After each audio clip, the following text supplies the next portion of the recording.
చెన్నైలోని నంగనల్లూరులో ఉన్న 32 అడుగుల ఏకశిల ఆంజనేయ స్వామి విగ్రహం చాలా పెద్దది.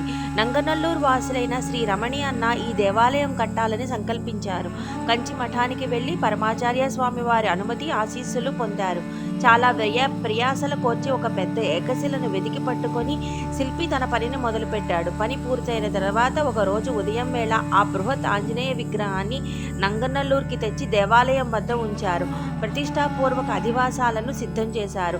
ఈలోగా రమణి అన్న కంచికి వెళ్లి ఆంజనేయ స్వామి వారు నంగనల్లూరుకు విచ్చేశారు అనే విషయాన్ని తెలిపి తరువాత జరగవలసిన కార్యక్రమాలను గురించి పరమాచార్య స్వామి వారిని అడగదలిచాడు. వినాయకుని విగ్రహం వలె హనుమంతుల వారు అంటే కూడా మహాస్వామి వారికి మక్కువ ఎక్కువ. స్వామివారు ఆంజనేయ స్వామి విగ్రహం ప్రతి అణువు గురించి అడిగి తెలుసుకున్నారు.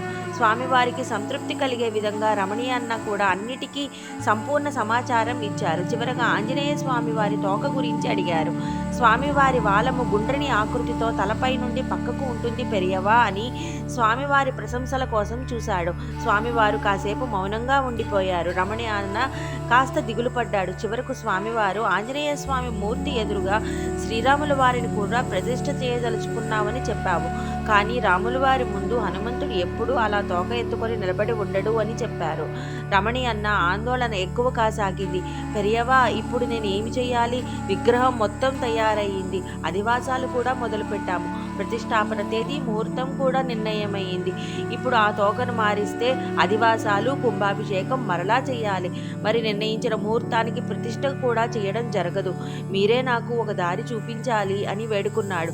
మహాస్వామి వారు ప్రశాంతంగా ఉన్నారు. రమణి అన్నతో నిర్ణయించిన ప్రణాళిక ప్రకారం మీరు ముందుకు వెళ్ళండి, అంతా సర్దుకుంటుంది. స్వామివారే మనల్ని కాపాడతారు అని ప్రసాదం ఇచ్చి పంపారు.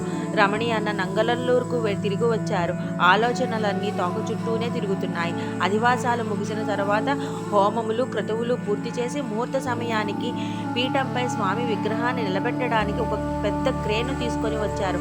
అక్కడున్న వారందరూ ఆశ్చర్యపోయే విధంగా ఆంజనేయ స్వామి వారి తోక సరైన చోట తెగి ఉండటం గమనించారు.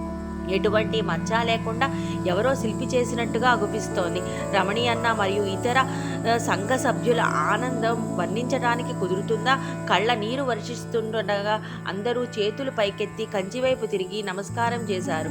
అపార కరుణా సింధు జ్ఞానదం శాంతరూపిణం శ్రీ చంద్రశేఖర గురుం ప్రణమామి ముదావహం.